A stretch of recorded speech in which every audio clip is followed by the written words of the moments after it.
Hello everyone, welcome back to my channel. দিনটা ছিল 11ই ফেব্রুয়ারি, আমাদের কালীতলায় অষ্টম প্রহর। তো সকাল সকাল সবাই পাড়ার লোকজন বেরিয়ে পড়েছে চাল তুলতে, কারণ দুপুর থেকে সবাই ব্যস্ত হয়ে যাবে ঠাকুর আনতে যাওয়া, তারপর থেকে শুরু হয়ে যাবে নাম কীর্তন।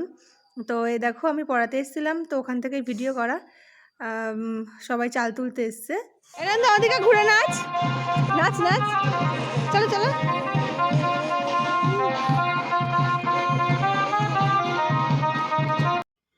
আগের ভিডিও ক্লিপটায় দেখালাম নন্দু নাচ করছিল, কারণ বাজনা এসেছিল ঠাকুর আনতে যাওয়ার জন্য।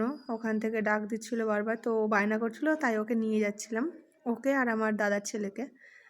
এই দেখো চলে এসে ওর তো খুব আনন্দ, আর আমাদের কালীতলা সেজে উঠেছে। আমি পুরোটাই তোমাদের দেখাবো। ও বাজনার শব্দে আর কি নাচ করছিল, আমি আশেপাশটা একটু দেখিয়ে নিলাম।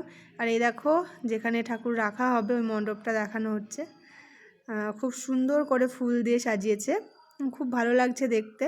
3টে দিন আমাদের খুব আনন্দ হয়, 3টে দিন সবাই খুব আনন্দ করে, অনেক লোকজন আসে।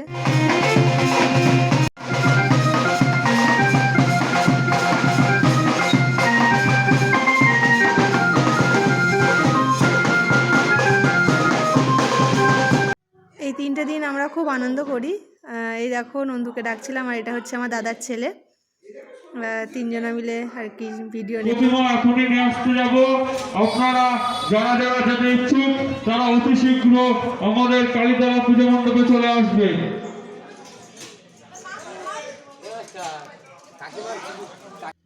দূর থেকে আর একবার দেখিয়ে দিচ্ছি, অনেকেই রয়েছে, কারণ সবাই তৈরি হচ্ছে ঠাকুর আনতে যাবে বলে।